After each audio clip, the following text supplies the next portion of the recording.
Okay, now at the very end here I posit a question, but Paul Cohen never disproved the continuum hypothesis. This is something I hear repeated over and over again, that it's been proven undecidable, and it's either that he disproved it, or the more knowledgeable will say that it's undecidable and therefore unprovable.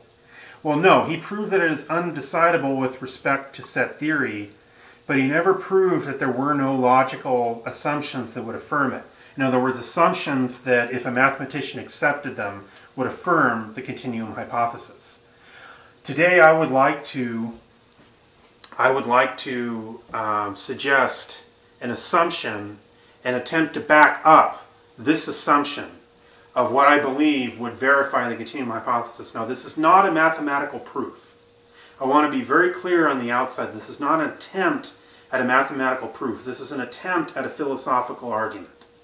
And I'm sure a million holes could be blown in this from the standpoint of it being a mathematical proof. At the very end, I'm going to make a request of someone or a number of people in this audience. I'm going to save this request for the very end, but I would like you to follow through with this, especially those of you who do not believe in the continuum hypothesis.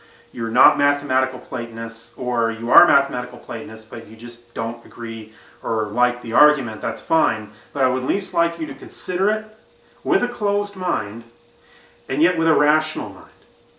I would like to make an assumption that I believe will affirm the continuum hypothesis. Now let's think back on our Cantor's initial, I've erased it now, but let's think back on Cantor's initial argument that the countability of the reals was greater than the countability of the natural numbers. And you notice we had one step where we had our initial diagonal, we had our next step where we had, you don't see it here, but you can remember back, where you can flip back on your YouTube video and go back to it.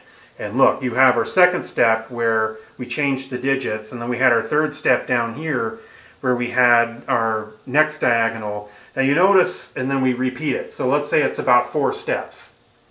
Step 1, the initial diagonal. Step 2, the alteration of the digits. Step 3, our next diagonal, and then step 4, repeat. Okay, so we can say that's either 3 steps or 4 steps, depending on how one would look at it. But the point is, it's a finite number of steps repeated over and over and over again, and an algorithm that will go on to infinity.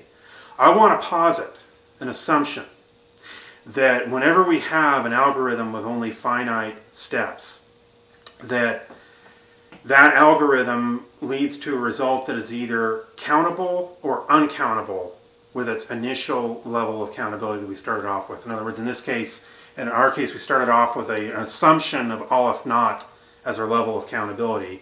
And yet, as we went through the algorithm and repeated it a certain number of times, we either repeat it a countable number of times where we remain with Aleph naught, or an uncountable number of times where it terminates. Essentially, we now have our level of uncountability. That's a binary thing. It's either countable or it's uncountable, and that there is no such thing as levels of countability. Now, a lot of you might object to that and say, well, there are levels of infinity, but I want to show that I believe that there are different arguments, and I will proceed to do just that.